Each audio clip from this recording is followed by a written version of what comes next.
दोस्तों, भारत को आज़ाद कराने में न जाने कितने देश प्रेमियों का अहम योगदान रहा है। उनमें से कुछ नाम ऐसे हैं जो गुमनामी के अंधेरे में खो चुके हैं, तो वहीं कुछ नाम ऐसे भी हैं जो हमारे दिल के काफ़ी करीब हैं। इन्हीं में से एक नाम है नेताजी सुभाष चंद्र बोस। आज़ाद हिंद फौज का नेतृत्व करते हुए उन्होंने देश को आज़ादी दिलाने में अहम भूमिका निभाई है। ये बात तो हम सभी जानते हैं, लेकिन बहुत कम लोग ही ये बात जानते हैं कि एक समय में नेताजी की तस्वीर वाले नोट भी छापे गए थे। आज के वीडियो में हम बात करेंगे इसी विषय को लेके और जानेंगे कि ये नोट कब और क्यों छापे गए थे और फिर इन्हें क्यों बंद कर दिया गया। इन नोटों के बंद होने के कई साल बाद पश्चिम बंगाल के रहने वाले पृथ्वीश दास गुप्ता ने वित्त मंत्रालय और आरबीआई को चिट्ठी भी भेजी थी, जिसमें लिखा था कि भारतीय नोटों पर नेताजी की फोटो छापी जाए। जब उन्हें कोई जवाब नहीं मिला तो उन्होंने कलकत्ता हाई कोर्ट में इसकी PIL भी दाखिल की थी। इसके जवाब में साल 2010 में रिजर्व बैंक के एक पैनल ने कहा था कि देश में महात्मा गांधी के अलावा ऐसी कोई शख्सियत नहीं है जो भारत के मूल्यों को संपूर्ण रूप से जाहिर कर सके। दोस्तों, रिजर्व बैंक के इस बयान के बारे में आपकी क्या राय है, कमेंट बॉक्स में जरूर बताइएगा। जहां तक बात है नेताजी के तस्वीर वाले नोट की, तो इन नोटों के बारे में बात करने से पहले मैं आपको इसके पीछे की असल कहानी बताता हूं। 1941 की नेताजी सुभाष चंद्र बोस आज़ादी की गिरफ्त से बचकर विदेश चले गए। 4 जुलाई 1943 को नेताजी ने आज़ाद हिंद फौज का नेतृत्व संभाला।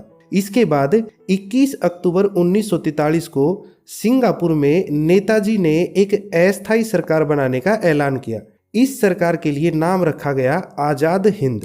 नेताजी के द्वारा सरकार बनाने के पीछे वजह ये थी कि वो भारत में अंग्रेजी शासन को नहीं मानते थे, इसीलिए उन्होंने अंग्रेजों से बगावत कर अपनी अलग सरकार बनाई। उधर दूसरे विश्व युद्ध के दौरान जापान और ब्रिटेन एक दूसरे के जानी दुश्मन बन चुके थे, इसीलिए नेताजी ने जापान से मदद मांगना उचित समझा। नेताजी ने प्रांतीय सरकार बनाकर जापान से कहा कि अंग्रेजों ने हमारे देश पर जबरदस्ती कब्जा कर रखा है, आप अंग्रेजों को खदेड़ने में हमारी मदद करें। नेताजी द्वारा बनाई गई आज़ाद हिंद सरकार को जर्मनी, जापान, फिलीपींस, कोरिया, चीन, इटली और आयरलैंड जैसे देशों ने मान्यता दे दी थी।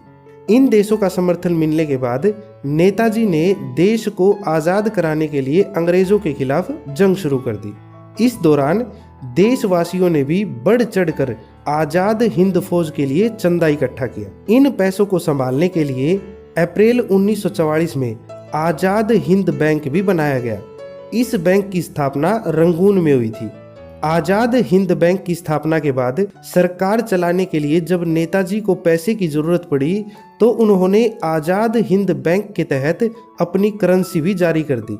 जिन जिन देशों ने आज़ाद हिंद सरकार को सपोर्ट किया था उन्होंने भी इस करेंसी को मान्यता दे दी। इस दौरान आज़ाद हिंद बैंक ने 5, 10, 100, 150, 1000, 50,000 और 1 लाख रुपए के करोड़ों नोट जारी किए थे। सन 1947 में जब भारत आज़ाद हुआ तो देश में नया संविधान बना। उसके बाद आज़ाद भारत में आज़ाद हिंद बैंक द्वारा जारी इन नोटों पर रोक लगा दी गई। इसके बाद सन 1950 में जब देश में नया संविधान लागू हुआ तो इन नोटों को हमेशा के लिए बैन कर दिया गया। तो दोस्तों, ये थी नेताजी की तस्वीर वाले नोट की कहानी। उम्मीद है वीडियो आपको पसंद आई होगी।